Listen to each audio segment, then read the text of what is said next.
Hey Cass, how are you? Hello, Sina. I'm great. Thank you for having me. No, it's my absolute pleasure. It's so nice to have you. We were talking for so long before we hit record. We got absolutely lost track of time, but it's good we're recording now. It's such a pleasure to have you on the podcast because, as a lot of like the audience knows, I love sustainability. I love startups that are focused on that. I love businesses that focus on that sort of thing. My business wing is focusing on sustainability as well. So any sort of business that approaches me that is solving some sort of problem around sustainability, I just have to kind of get them on. So yeah, that's why you're here basically. I love that sort of stuff. Awesome. Thank you. Me too. We have that in common. Yeah, I mean, especially with fashion as well, because it's such a massive problem, and we've had like sustainable fashion startups on the podcast before, and it's incredibly eye opening. Um, Slightly different to what you're doing. You're doing it more from the styling angle. That was more from selling or renting out, sorry, your old clothes, which is quite cool as well. Check that out, episode, I don't know, four or five episodes ago for any of you interested. By Rotation, that's the startup name. But yeah, it's good to have you on. I guess it would be good to start off with, how did you get into this at the moment? Yes. So I had a journey before I arrived at the intersection of sustainability in fashion. I started off just studying fashion design. I was always really fascinated just with the runway, with clothing. I always loved it.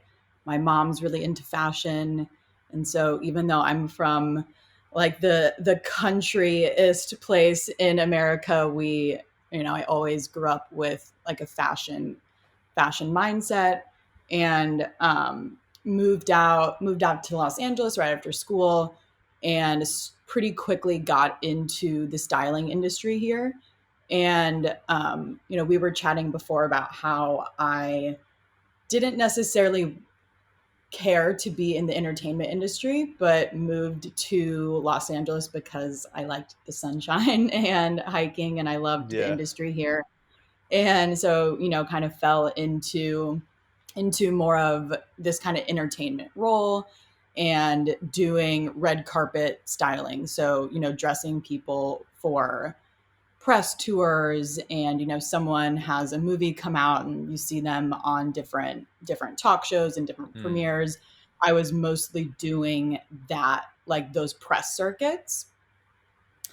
And of course started off assisting and assisted for many years, and then about 5 years ago started my own styling company. Hmm. And Wait, Cass, so before you go on to that, just for the yes, clip, who's the most of famous course. person that you styled back in the day? Can you Ooh, say? back in the day. Yeah, so I will say my first really famous client was Ty Burrell from Modern Family. I don't And watch it, but my he girlfriend does. So yeah, like it's a big show. I know. Yeah, yeah. So that's a big show, especially out here. And it's interesting when you're transitioning from like being there is no career generally, like there is no career trajectory within like styling. You aren't like a junior assistant and then a associate and then a this, because you're like assisting an artist that has their own like presence. So it's kind of like you assist them until you're able to start on your own, or Mm, like you assist them and do something else because it was yeah. too crazy to manage. um and so kind of getting your own like clientele, it's that like catch 22 where it's like people don't want to work with you, and people don't want to like manage you or work with you until you have your own book. But it's hard to get your own book when you're like Mm, working for someone else. And so there's that, which I think is in a lot of photographers and a lot of kind of like creative industries. um, but yeah, so he was the first person who was really famous, who was like, I want to work with you. Let's do this. mm. Which was awesome. That's really cool. Okay, so yeah, what was what was like, obviously you moved from that to what you're doing now. So how did that whole transition happen? Yeah. So, you know, when I was assisting and starting off in the industry, you know, I'm much more worried about basic things like paying my bills, knowing how to do the work, you know, showing up, doing a good job. But you know, after years of experience, I kind of saw that most stylists were kind of hired in, you know, they're known for something. Like my old boss was known for being like a menswear stylist, and you know, Mm, people kind of have their own niches within the industry, and or you know, they might style country musicians, or they work mostly with people that maybe have a certain aesthetic. And so, you know, as I'm branching out onto my own, I'm like, I wonder, you know, I want people to know to hire me for something. What do I care about? And so that kind of sent me into, you know, a more internal conversation of how I wanted to be hired and what I wanted my brand to stand for. And it's very different when you're like seeing, you know, your name on things. Like I don't know why I remember this, but like when you pick up bags at like the department stores or the big fancy, you know, you pick up like a bag at Gucci and all of a sudden the bag says like Cassandra. And you're like, oh, okay, wow. Like this is cool. I'm pulling for like me. yeah. Um, and so, you know, that's kind of when I started to realize that I really wanted people to hire me because of the ethics and ethos that went Mm, in to the yeah. brands that I pulled from and that I worked with. And that's like I've just always been interested in that. Like I'm like I want to meet the maker, I want to understand how something's made. And you know, I'll always attest that like I don't think you have to compromise aesthetics Yeah. for, you know, for sustainability. And I think that's like a continual conversation of what, you know, people are like sustainable designers. It's either super granola or it's like really expensive and Mm, unattainable. And so I really love unpacking that for clients and for myself. And so I slowly started to realize that that's how I wanted people to hire me. yeah. That's really Yeah. important. And I think anyone listening that wants to start like a business around themselves or around anything really, defining that niche or defining like how you're different is really, really important. And I think like we've talked about this in the podcast before, but like the way that I even define the differences for a product for Wing is that I define like I, had different metrics, so like customizability, like usability, whatever, like different designs, like profile quality, whatever. And then I would map that like the quality based on the competitors. So I say like this person's doing well here, but not too well there. And defining your niche of like where they where you care about, but also where your consumers like want things is really important. So for Absolutely. you, there weren't many stylists around that sort of like sustainability, but well, there might have been, but their price might have been crazy high. So for you, thinking this is what I care about, and this is what consumers also care about. There's a match here. I can provide this. Yep. And I think a key too is to, you know, consider kind of meeting your ego with also meeting needs. You know, you're talking about like the needs of others, like what do people want versus just what you want? You know, Exactly. is there a market for that? Can you actually add value? And Mm, especially in just because styling in LA, you know, that's like was my experience. I kind of felt like there's so many people that are just willing to, you know, drive around and pick up stuff from stores and, you know, kind of do this schlep as any stylist will be triggered by that word because we're always schlepping around around the city. But you know, which is absolutely fine at the beginning. You have to get that in some capacity, you know, you need that experience of understanding how it works. But, you know, really at the end of the day, you want to add value and provide solutions for people and not just take up space. You know, there's so many people that just, you know, they're all kind of like regurgitating the same like yeah. information or designers or runway or like this is cool and you know this it's just kind of like the same information instead of adding like new perspective and new value in really kind of contextualizing the industry in unique ways, and not just Mm. like saying this is cool, and it's like what is that, what does that mean? Like Yeah, we're yeah, just exactly. kind of taking up some space instead of really moving an industry forward in a way that we're proud of. Mm. Okay, so you wanted that to be your brand and you wanted yourself, like that's what you stand for, that's what you wanted to build something around within styling. Um, I guess what was the sort of like next stage? Obviously, you talked about that whole catch-22 situation. Getting that first client is really challenging, and then obviously like others might follow from there. But I guess what was sort of the next step? How did you grow from there? Yeah, so when I went on my own, I pretty quickly had hired an assistant just to help me, scale and do some of the marketing and more, administrative components.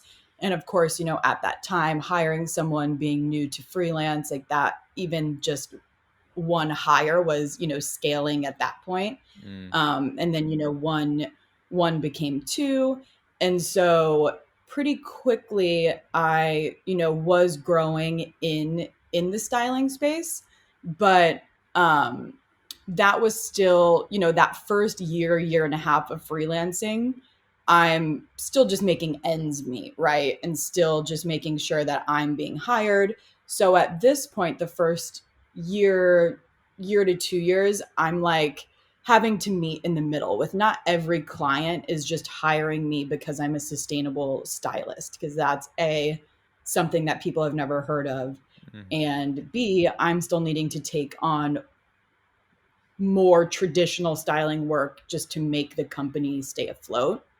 And so at that point, I'm really like, I'm planting these seeds, especially knowing like styling can be such a hectic business. And so we talk about this slow fashion, movement in the design space, and kind of translating this slow fashion movement to styling, it takes time. It's taking me reaching out, introducing myself to people. The types of brands I'm working with might not work in these big showrooms that we're used to pulling from. And so it's really research, it's pretty research heavy at the beginning, and kind of you're having to be like, this is what I am doing, but this is what I want to do. And how do I say yeah. that effectively while still maintaining a regular workflow? So at the beginning it was very like research heavy. Okay, but then I guess building like presentations, building pitch decks that you can show to clients. Like I've never done freelancing on my like by myself, but from speaking to a lot of freelancers, like a lot of the time it's just speaking to potential clients. Like you won't land most of them, but like sending out all these different documents and things to see what you can do for them. Oh yeah. Oh Yeah. yeah, you're still, and I still do that all the time, in a sense of, you're kind of constantly pitching yourself. And I think the reason that I kind of wrap my head around it in a way of like, when you kind of are creating these decks and creating these pitches, it's like you're needing to create these assets because you are doing something that like hasn't been done before, Mm, or is something that is new. I'm not the only person who cares about sustainable styling, but it's pretty small. yeah. The industry that's really niche in that way. And so, you're either changing, you're changing people's minds, or you're trying to evolve different mindsets and meet new people. So in that way, it's kind of exciting because you're like, I'm having to really paint this picture because it's a new idea. And I think anyone that has a new business can, at some, in some capacity, relate to that, right? You're like, I have to paint this Mm, really pretty picture no one because no one has done this before. yeah. Yeah, no, that's definitely right. And I think from speaking to other sustainability tech, like startups, a lot of the time it is all about education. It's all about like not even trying to convince people, but just trying to educate them on different matters and like of why this matters more than anything. And then you can jump into, I guess, like how you can help them more than anything. And it's like when you're doing something new, there is a lot more work for that, because it's like you have to, educate people. You have to show them, like, people are very myopic in a lot of instances. They're very used to sort of what they're doing at the moment. They don't really want to hear about new things a lot of the time. So especially depending on like some clientele. So yeah, that's a lot of the challenge for a lot of the time, right? Like just trying to like educate people. Absolutely. Absolutely. And, so kind of how my trajectory went was, there's this first year or two where I was really in that heavy building research phase and still trying to maintain the small business that I had built. And then about right around that time, about a year and a half into being on my own, I got an opportunity to move up to Seattle and help build out a styling team for a big philanthropist.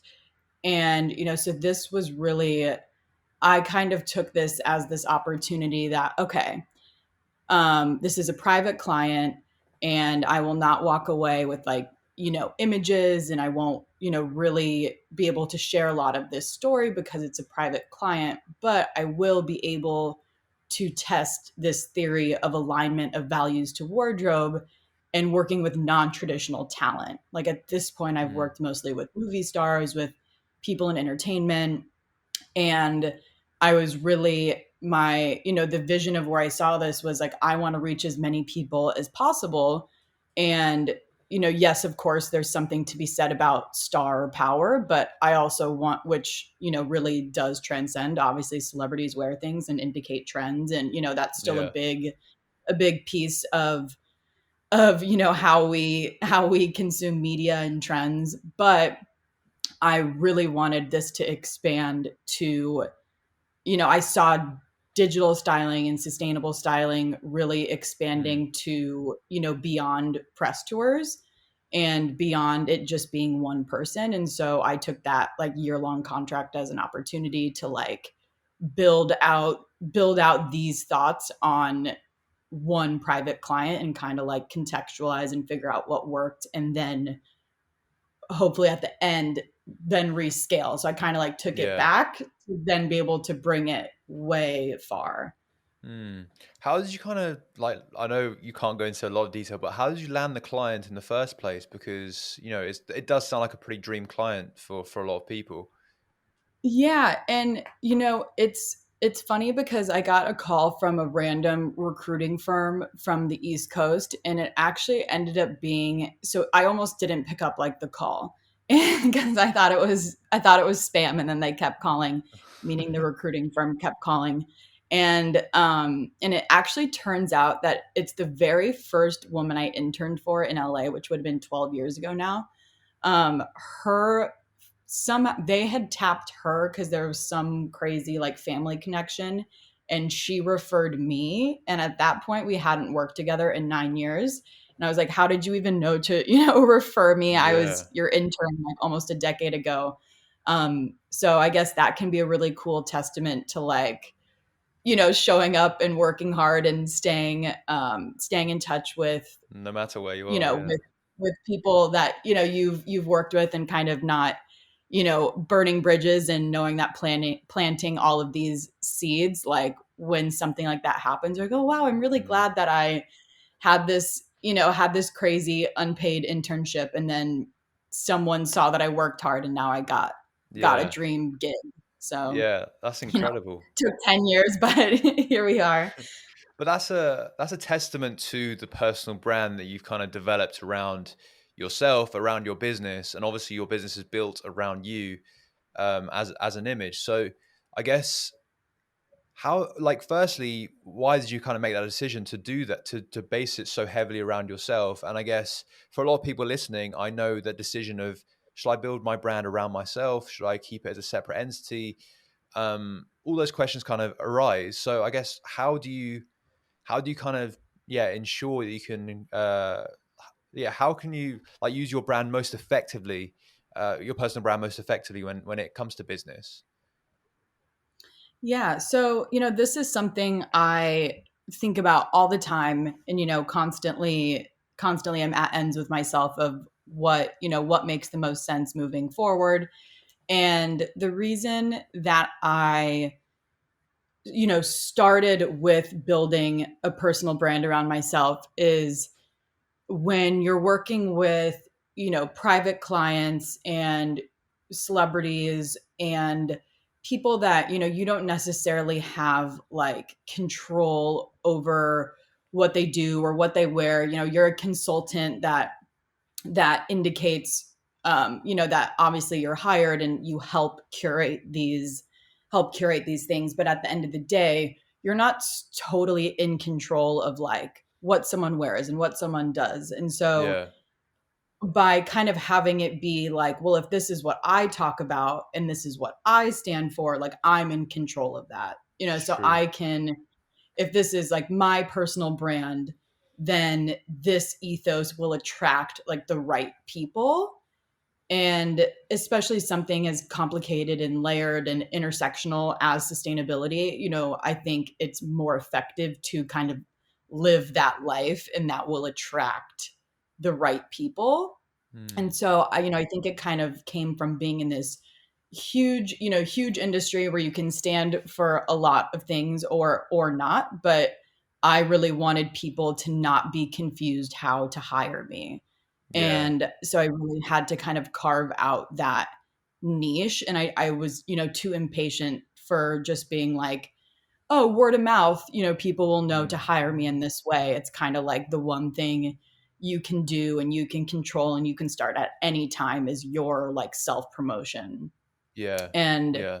especially leaving the private sector and then going back to building a public business, I think that was like, if I want people to know what I stand for, I think it will be more effective if I'm like the face of this, because I can control, what I talk about, the brands I post, and that will attract people that are like-minded. Mm.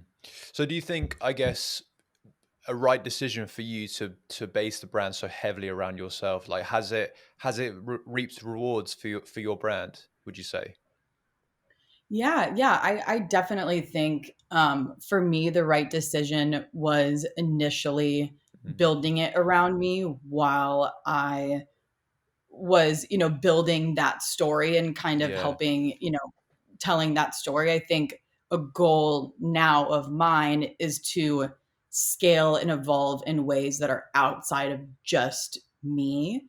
Yeah. And, that comes from this mindset too of wanting to, I want to reach more people. I don't want it to necessarily be as ego driven. I want to help and work with as many people as possible. I don't necessarily need to be like the star Mm. of the show. Yeah, And yeah. so I think kind of once you get, like over the last like year or two, I've gotten some amazing press, and you kind of go in this like flow where you're like, oh, am I focusing on like, okay, I got this Vogue cover, but I really want my business to get this, or, like, Yeah. is this just about me as a person and I want my business to like be be that. And so, it's this tricky like challenge. Um Mm. and I, by the way, I said Vogue cover, but it was Vogue article, to be super clear. I'm not on the cover of Vogue. But so you do kind of, when you're doing a lot of personal press, you're like want to make sure that your business is what you're like kind of, fluffing up there, and Mm. it's not all about like you as an individual. And so I Yeah. do think it's, you're finding that tricky balance, but you are an asset. Like every person is an asset, and you can build a business and a personal brand that complements each other. And Mm. I think that only makes it stronger, makes a stronger case. And at some point, when people need to, or if they ever get to a place where they really want it to be about their business, then you can scale that in a different way. And that's Yeah. just kind of what worked for me. I mean, styling is kind of this interesting industry where most people are also a bit of their own personality. Um, so that, is what worked for Mm. me. Before we get to the scalability, and I'd love to finish on the scalability thing, is I Yeah. guess for people listening that want to use their personal brand in their business, I guess what are some strategies that you've used to ensure that it grows most effectively? Like to ensure that that story, all the ethos, the motivations that you have personally get translated so well into the actual brand itself. Yeah, what are the strategies that you use? Yeah. And so something I use a lot, and this is just coming off the heels too of working and wanting to champion a lot of times small or emerging designers.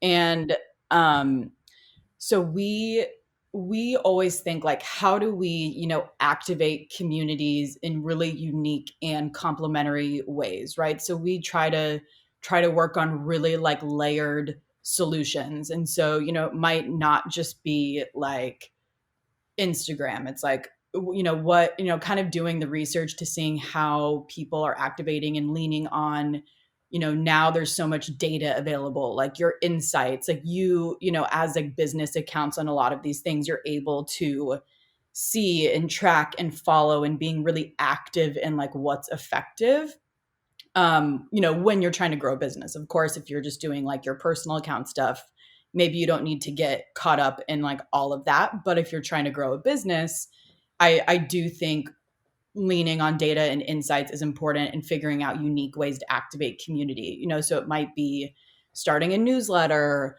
or starting like, is Instagram working for you? Is TikTok working for you? Mm, Are reels effective, or can you reach out and do Instagram lives or podcasts with, people that really inspire you?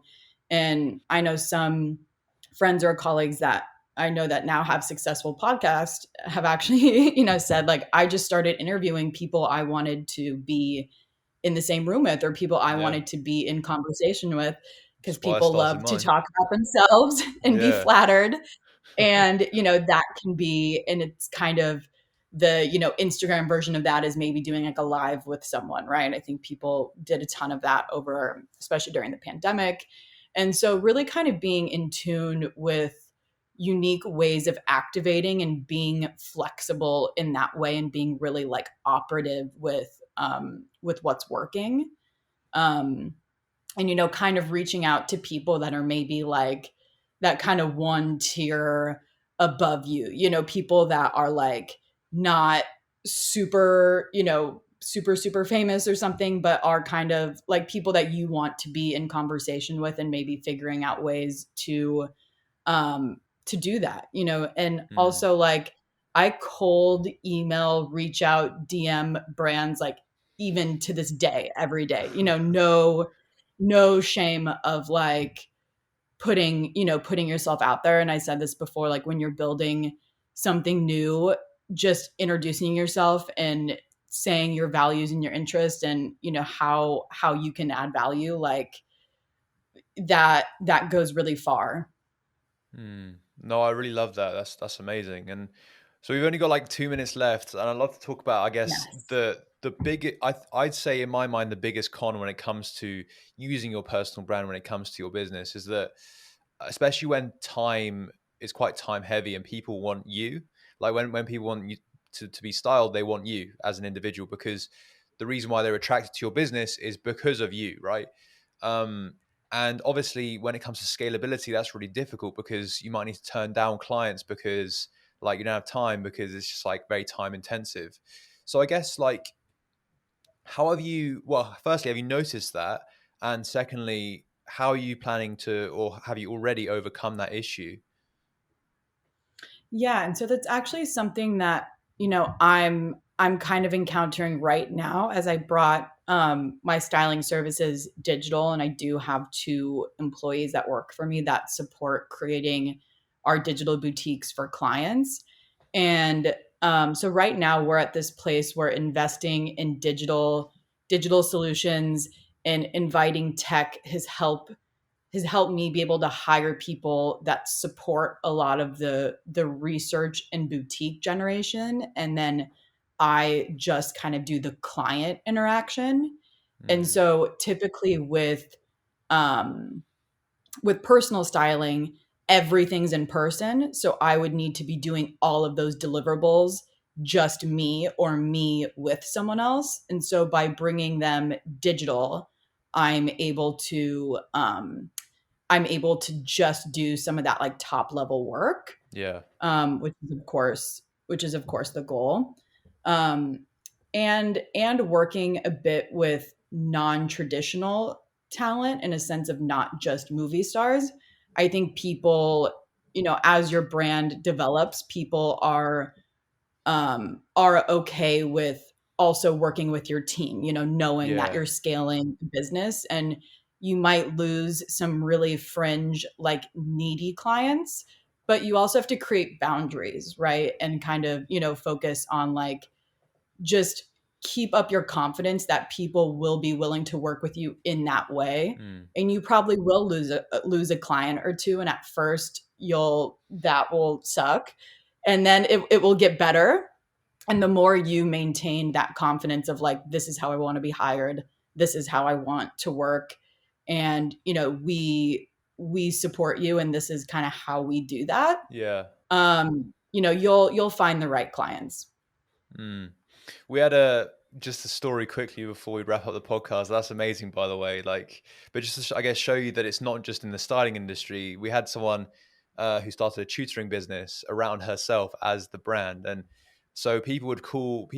She was an English tutor. People would call up and say, "Hey, I saw like you did some amazing stuff. I'd love like if you tutor my son." And it was good for the beginning because she would get so many gigs, but she'd get too many. So it's like she had to say no to a lot of them, and a lot of people would call up and say, "Hey, can you tutor maths?" And she's like, "No, I don't tutor maths." And they're like, "I don't care. Like, I want you." And so like eventually she had to like hire loads of different people, but even then they still like other tutors, but they wouldn't like the clients wouldn't want them. They'd always want her. So she'd have to like whenever people would call, she'd have to use like different voices, so like people wouldn't recognize her voice. So they would speak to other tutors first before talking to her. Um, so yeah, like it's a tricky challenge, and it's really good to hear that. I guess you're overcoming this with technology, which obviously is a good way for you to do it. Obviously, with the tutoring, um, other tutors makes more sense. But yeah, I think we'll finish up there. It's been 32 minutes, so yeah. Cass, it's been so good having you on the podcast. I loved chatting with you.